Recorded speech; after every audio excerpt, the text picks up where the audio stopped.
اعوذ باللہ من الشیطان الرجیم بسم اللہ الرحمن الرحیم۔ سورۃ قریش مکی سورت ہے، 4 آیات پر مشتمل ہے۔ اس سورہ مبارکہ میں اللہ رب العزت قریش کو اپنی نعمتوں میں سے اہم نعمت جو ان کو عطا ہوئی تھی اور جس کی برکت سے ساری نعمتیں ان کو ملی تھی کی یاد دہانی کرا رہے۔ وہ نعمت کیا تھی؟ وہ نعمت یہ تھی بیت اللہ۔ اس لیے سورہ مبارکہ میں کہا فَلْيَعْبُدُوا رَبَّ هَذَا الْبَيْتِ، اور پچھلی سورہ مبارکہ کے ساتھ اس سورہ مبارکہ کا آپس میں گہرا تعلق کہ بیت اللہ کے رب نے بیت اللہ کا تحفظ کیا اور اسی بیت اللہ میں آج تم رہ رہے ہو، اور اسی بیت اللہ کے رب نے تمہیں عزت دی۔ وہ عزت اس بیت اللہ کی وجہ سے، تمہیں تجارتی شاہراہیں دیں اس بیت اللہ کی وجہ سے۔ یمن سے شام تک یہ ساری کی ساری شاہراہ، ساری کی ساری پٹی، اس پر تمہاری عزت اس بیت اللہ کی وجہ سے۔ اس لیے سورت کا نام رکھا گیا قریش۔ قریش جو ہے یہ اللہ کے رسول صلی اللہ علیہ وسلم کے سلسلہ نسب کے اندر ایک شخص تھے جن کا لقب تھا قریش۔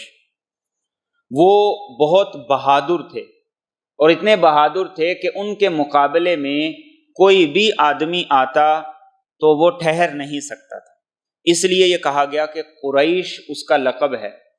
قرش کہتے ہیں عربی زبان میں سمندر کی بڑی مچھلی کو جو باقی مچھلیوں کو نگل جاتی ہے، تو اس نسبت سے قریش ان کا لقب تھا، جن کا نام نضر تھا، نضر بن کنانہ۔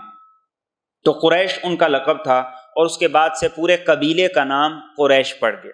اللہ کے رسول صلی اللہ علیہ وسلم کے سلسلہ نسب کے اندر یہ موجود تھے، اور آپ نے احادیث میں خاص طور پر قریش کا ذکر کیا۔ آپ نے فرمایا کہ ہم قریش قبیلے کے جو لوگ ہیں یہ انسانی تاریخ کے اندر سردار ہیں، اور آپ نے آخری جو وصیت کی تھی ان میں سے ایک یہ بھی تھی الائمۃ من قریش، میرے بعد جو خلیفہ ہوگا، جو حکمران ہوں گے وہ قریش میں سے ہوں گے۔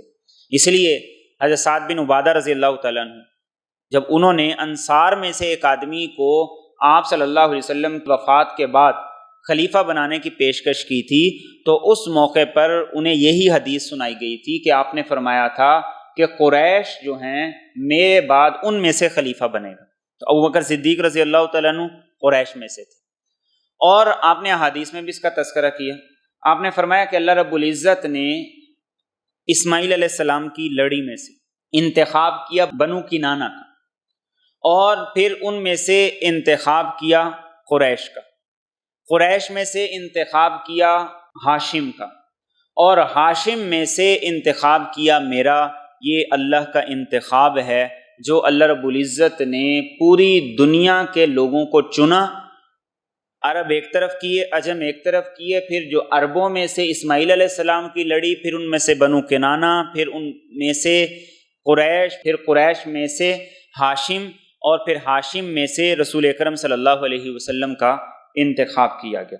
اور آپ سے پہلے یہ اعزاز یمن کے جو قبیلے کے لوگ تھے بنو حمیر ان کے پاس تھا، لیکن جس وقت ان کا بند ٹوٹ گیا، وہ سارے منتشر ہو گئے، تو اللہ رب العزت نے وہ سارے کا سارا اس قبیلے کو دے دیا، اور انہوں نے بڑی ذمہ داری سے اس کو نبھایا۔ اور قریش اس لیے بھی کہتے تھے ان کو کہ یہ لوگ کاروبار کیا کرتے تھے، اور اس کاروبار کو رواج دینے والے آپ کی نسل کے اندر جو تھے وہ ہاشم تھے، عبد مناف کے بیٹے تھے۔ ان کا نام عمر تھا، لقب ہاشم تھا، اور ہاشم لقب اس لیے تھا کہ انہوں نے یہ کام شروع کیا تھا کہ یہ چوری بنا کر، سرید بنا کر حاجیوں کو کھلایا کرتے تھے، اس وجہ سے ان کا لقب پڑ گیا تھا ہاشم۔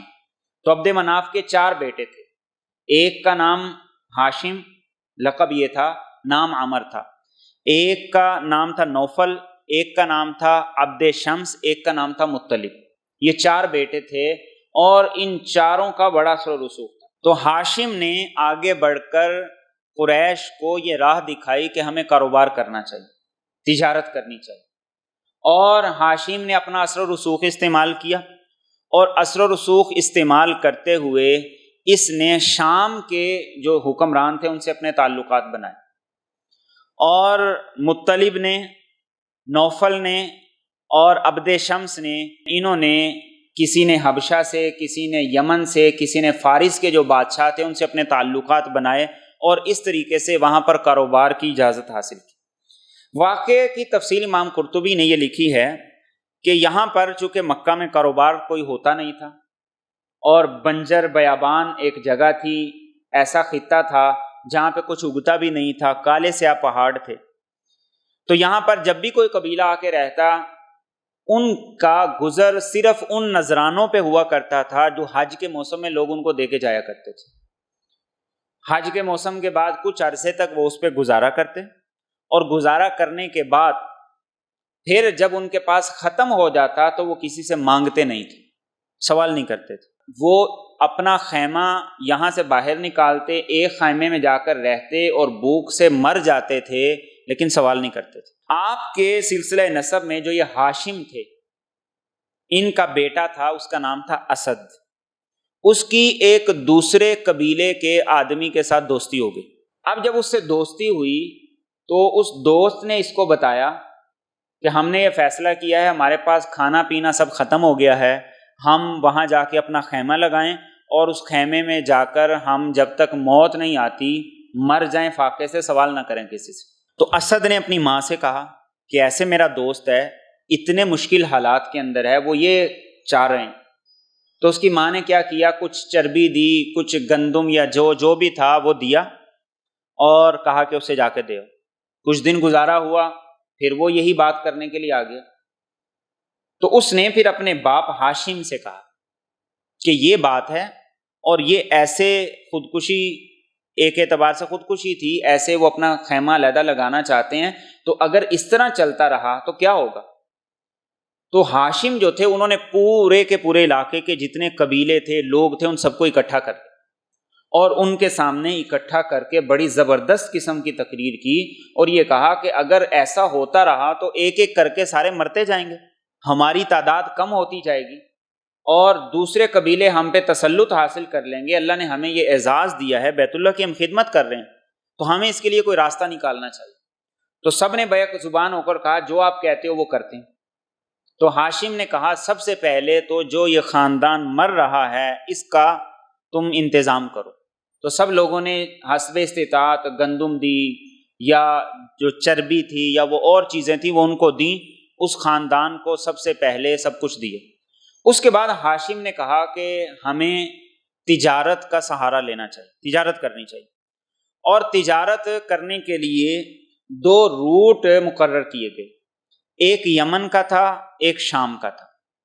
اور یہ کیا کرتے تھے، یہ یمن کی طرف جاتے تھے اور شام کی طرف جاتے تھے، دونوں بڑی بڑی بندرگاہیں تھیں جہاں پر سامان تجارت آتا، تو یہ ایک جگہ سے اٹھاتے تھے، دوسری جگہ جا کر بیچ دیتے تھے، وہاں سے اٹھاتے تھے، پہلی جگہ آ کے بیچ دیتے تھے، اور پھر راستے میں بھی جہاں جہاں سے گزر کے آتے وہاں وہاں لوگ ان کی عزت کرتے تھے، کوئی ان کو لوٹتا نہیں تھا، کوئی ڈاکہ نہیں ڈالتا تھا، ڈکیتی نہیں کرتا تھا، بلکہ اگر کوئی ڈکیتی کرنا چاہتا تو یہ صرف اتنا کہہ دیتے تھے کہ ہم حرم والے ہیں، تو وہ ڈاکو ان کا لوٹا ہوا مال بھی واپس کر دیتے۔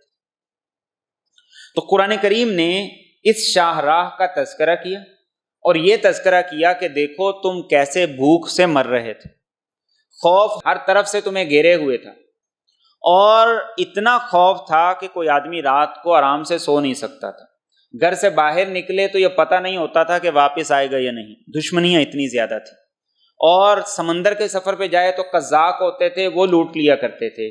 تو اللہ نے ان کو مخاطب کرتے ہوئے فرمایا کہ اس بیت اللہ کے رب نے تمہیں یہ 2 شاہراہیں دی، سفر کرتے ہو تو کوئی لوٹتا نہیں ہے، لوگ عزت کرتے ہیں، جو کچھ ان کے پاس ہوتا ہے تمہاری خدمت میں پیش کرتے ہیں، اس بیت اللہ کی وجہ سے خوف ختم ہو گیا۔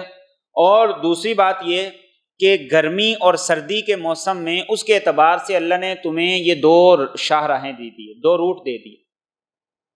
جب سردی کا موسم ہوتا تو یمن کی طرف جاتے تھے، یمن ذرا گرم ہوتا تھا تو وہاں یہ تجارتی قافلے لے کر جاتے تھے، اور جب گرمی کا موسم ہوتا تو شام کی طرف جایا کرتے تھے، وہ ذرا ٹھنڈا علاقہ تھا۔ تو اس طریقے سے یہ تجارتی قافلے لے کر جایا کرتے تھے، اور اللہ کے رسول صلی اللہ علیہ وسلم کی ولادت تک، بلکہ ان تجارتی قافلوں میں آپ صلی اللہ علیہ وسلم بھی اپنے بچپن میں شریک ہوئے ہیں، جس کا سیرت کی کتابوں میں ذکر ملتا ہے۔ تو اللہ رب العزت انہیں کہہ رہے ہیں اللہ نے تمہیں امن بھی دیا، خوف سے بچایا، اور اللہ رب العزت نے تمہیں یہ 2 شاہراہیں دی۔ جس رب نے تمہیں یہ دی ہیں اس رب کا یہ احسان ہے تم پر، اور اس احسان کی قدردانی یہ ہے، اس کا شکر یہ ہے کہ تم اس رب کی عبادت کرو۔ اور پھر قریش میں اور اس کے بعد ان کے سارے نسب کے اندر ان کا طریقہ کیا ہوتا تھا؟ جب یہ کاروبار کرتے تھے تو کاروبار سے حاصل ہونے والا منافع ہر غریب، ہر امیر پر برابر تقسیم کرتے تھے۔ ہر امیر ہر غریب پر برابر تقسیم کرتے تھے، چاہے اس کا سرمایہ کم ہوتا یا زیادہ ہوتا۔ اس طریقے سے انہوں نے مکہ کے اندر پورے کے پورے خاندان کو، سارے قبائل کو تحفظ بھی دیا، مضبوط بھی کیا۔ پھر بیت اللہ کے اندر ان کی خدمتیں مقرر ہوئیں، اور بیت اللہ کے اندر ان کی جب خدمتیں مقرر ہوئیں تو پھر آگے مختلف قبائل نے وہ خدمتیں لے لی۔ سیکیورٹی کا کام کسی نے اپنے ذمہ لے لیا، اور کسی نے حاجیوں کو پانی پلانے کا ذمہ لے لیا، کسی نے حاجیوں کو کھانا کھلانے کا ذمہ لے لیا، اور کوئی ان کے لیے راستوں کا انتظام کرتا تھا، وہاں پانی مہیا کرتا تھا۔ تو یہ سارے کام انہوں نے کرنے شروع کر دیے۔ اس سورہ مبارکہ میں اللہ نے ان کو اس نعمت کی یاد دہانی کروائی اور کہا کہ اس نعمت کا شکر ادا کرو۔ ترجمہ دیکھ لیجئے، بسم اللہ الرحمن الرحیم۔ لإیلاف قریش، اس وجہ سے کہ قریش کو مانوس کر دی، ایلافہم رحلۃ الشتاء والصیف، انہیں مانوس کر دیا سردی اور گرمی کے سفر سے۔ فلیعبدوا، تو انہیں چاہیے کہ یہ عبادت کریں، رب ھذا البیت، اس گھر کے رب کی، الذی اطعمہم من جوع، وہ جس نے ان کو بھوک میں کھلایا، وآمنہم من خوف، اور انہیں خوف سے امن عطا کی۔ یہ ہے نعمت اور اس نعمت کا شکر۔ یہ لوگ حاجیوں کی خدمت بھی کرتے تھے، پانی بھی پلاتے تھے، ان کے لیے راستے میں اگر پتہ چل جاتا کسی قافلے کو کوئی دقت ہے، پریشانی ہے، تو وہاں تک اس کے پیچھے جایا کرتے تھے، اتنا کچھ کیا کرتے تھے۔ لیکن اللہ نے فرمایا کہ اس نعمت کی یہ حقیقی قدردانی نہیں۔ حقیقی طور پر قدردانی کیا ہے؟ وہ یہ ہے کہ اس بیت اللہ کے رب کی عبادت کرو، اور اس کی عبادت میں کسی کو شریک نہ کرو۔ اس رب کی عبادت کرو، اس کی عبادت میں کسی کو شریک نہ کرو۔ یہ اصل حقیقی طور پر اللہ کی نعمت کی قدردانی ہے، اور یہ اس کا شکر ہے۔ میں اور آپ سوچیں، اس پر غور کریں کہ یہاں پر اللہ ان سے کہہ رہے ہیں کہ بیت اللہ کے رب کی عبادت کرو، اور عبادت میں سر فہرست چیزیں کیا آتی ہیں؟ توحید، نماز، روزہ، زکوٰۃ، حج، یہ عبادت کے اندر آتی ہیں۔ تو گویا کہ اللہ نے اگر کسی کو عطا کیا ہے، مال دیا ہے، اور اللہ نے اسے خوف سے نکال کر امن دیا ہے، تو اس کا حقیقی شکر یہ ہے کہ وہ اللہ کی عبادت کرے۔ آج غیر مسلم تو غیر مسلم، مسلمان اس معاملے میں بگڑ چکے۔ جس کے پاس ہے نہیں، وہ نعوذ باللہ یہ کہتا ہے کہ مجھے رب نے دیا کیا ہے کہ جو میں اس کے سامنے جھکوں، سجدہ کروں، عبادت کروں۔ اور جس کے پاس ہے وہ کہتا ہے میرے پاس سب کچھ ہے، میں کس لیے جھکوں، کس لیے عبادت کروں؟ میں محتاج لوگوں پہ بھی خرچ کرتا ہوں، میں زکوٰۃ بھی دیتا ہوں، میں اتنے رفائی کام بھی کرتا ہوں، میں جھکوں تو کس لیے جھکوں؟ میں اس سے سوال کروں تو کیا سوال کروں؟ میرے پاس تو سب کچھ۔ تو اللہ رب العزت اس سورہ مبارکہ میں کیا کہہ رہے ہیں؟ فَلْيَعْبُدُوا رَبَّ هَذَا الْبَيْتِ، نعمت کا حقیقی شکر یہ ہے کہ اپنے اس رب کی عبادت کرو، اس کے سامنے اپنا سر جھکاؤ، اس سے سوال کرو، اور اسی سے سوال کرو، اس کے علاوہ کسی سے سوال نہ کرو۔ اس کے لیے نماز پڑھو، اس کے لیے قربانی کرو، اس کے لیے زکوٰۃ دو، اس کے لیے لوگوں پہ خرچ کرو۔ اور انہی چیزوں کا اگلی صورتوں میں تذکرہ آ رہا ہے، اگلی 2 صورتوں میں خاص طور پر انہی چیزوں کا تذکرہ آ رہا ہے کہ شکرانے کی عملی صورت وہ کیا ہے؟ عبادت۔ وَاعْبُدُوهُ وَاشْكُرُوا لَهُ، قرآن کریم نے بھی یہی بات کی کہ اس کی عبادت کرو اور اس کا شکر ادا کرو۔ گویا کہ شکر ادا کرنے کی بہترین صورت ہے عبادت، بہترین صورت ہے نماز، روزہ، حج اور زکوٰۃ۔ یہ شکر ادا کرنے کی بہترین صورت ہے، اور نماز ان میں سے اس لیے اہم ہے کہ نماز خالص اللہ کا حق ہے۔ زکوٰۃ میں لوگوں کا بھی کوئی نہ کوئی حصہ شامل ہے، لوگوں کا حق بھی شامل ہے۔ حج میں انسان اللہ کا حق ادا کرنے کے لیے جاتا ہے، لیکن حج ہر ایک کے لیے نہیں، ہر ایک پہ فرض نہیں۔ تو نماز یہ کیا ہے؟ اللہ کے شکرانے کی ایک عملی صورت ہے۔ تو اللہ رب العزت قریش کو یہی کہہ رہے تھے کہ اللہ نے تمہیں بھوک میں کھلایا اور خوف سے امن عطا کیا۔ اب کیا ہمیں اللہ بھوک میں کھلا نہیں رہے؟ آج دنیا میں کتنے خطے ایسے ہیں، ان میں مسلمانوں کے ممالک بھی شامل ہیں جن کو رہنے کے لیے چھت بھی میسر نہیں۔ فلسطین کے مسلمانوں کا حال دیکھیں، شام کے مسلمانوں کا حال دیکھیں۔ آج اللہ نے ہمیں یہ نعمتیں عطا کی اور ہر طرح کی نعمتیں ہمیں ملی، کوئی دنیا کی نعمت ایسی نہیں ہے جو ہمارے پاس نہیں، اور اس کے ساتھ پھر اللہ نے امن بھی بخشا ہے۔ میٹھی نیند سوتے ہیں، کوئی خطرہ نہیں، کوئی خوف نہیں، کوئی ڈر نہیں، چھوٹے موٹے حادثات واقعات ہوتے رہتے۔ تو کیا مجھ پر اور آپ پر اللہ کا یہ حق نہیں کہ ہم اس کی عبادت کریں؟ کیا ہم ان آیات کے مخاطب نہیں؟ یہ قریش کو اللہ رب العزت اگر بتا رہے ہیں تو یہ مجھے اور آپ کو بھی مخاطب کر رہے ہیں کہ اگر ان کو کھلایا تو تمہیں کھلانے والا بھی وہی ہے، ان کو دیا تو تمہیں دینے والا بھی وہی ہے، اور ان کو خوف سے امن عطا کیا ہے تو تمہیں بھی خوف سے امن اسی نے عطا کیا، لہذا اس کا حق ہے کہ اس کی عبادت کرو۔ تجارتی شاہراہوں پہ جاتے ہو، سفر کرتے ہو، یہ سفر کس نے تمہارے لیے ہموار کیے، کس نے راستے بنائے ہیں؟ فرمایا اس رب نے راستے بنائے۔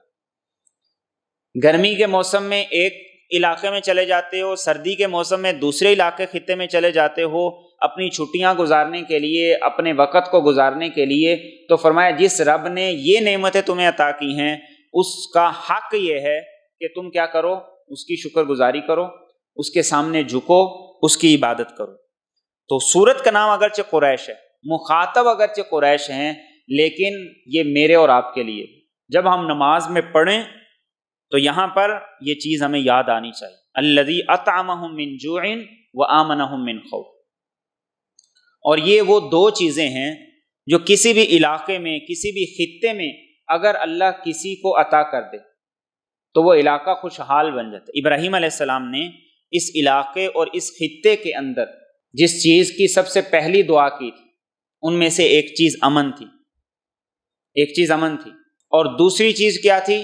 ربنا لیقیموا الصلاۃ، تاکہ نماز قائم کرے۔ اور مکہ کے لوگوں نے ان دونوں چیزوں کو ترک کر دیا تھا، نہ وہ نماز قائم کرتے تھے اور نہ ہی وہ یہاں پر اللہ کی عبادت کیا کرتے تھے، بلکہ اس کے ساتھ انہوں نے 360 بت رکھ لیے تھے۔ تو اللہ رب العزت مجھے اور آپ کو یہی مخاطب کر، اور یہی بات اللہ کے رسول صلی اللہ علیہ وسلم نے مختلف دعاؤں کے ذریعے سے مجھے اور آپ کو سکھائی۔ الحمدللہ الذی اطعمنا وسقانا وکفانا وآوانا فکم ممن لا کافی لہ ولا موی لہ۔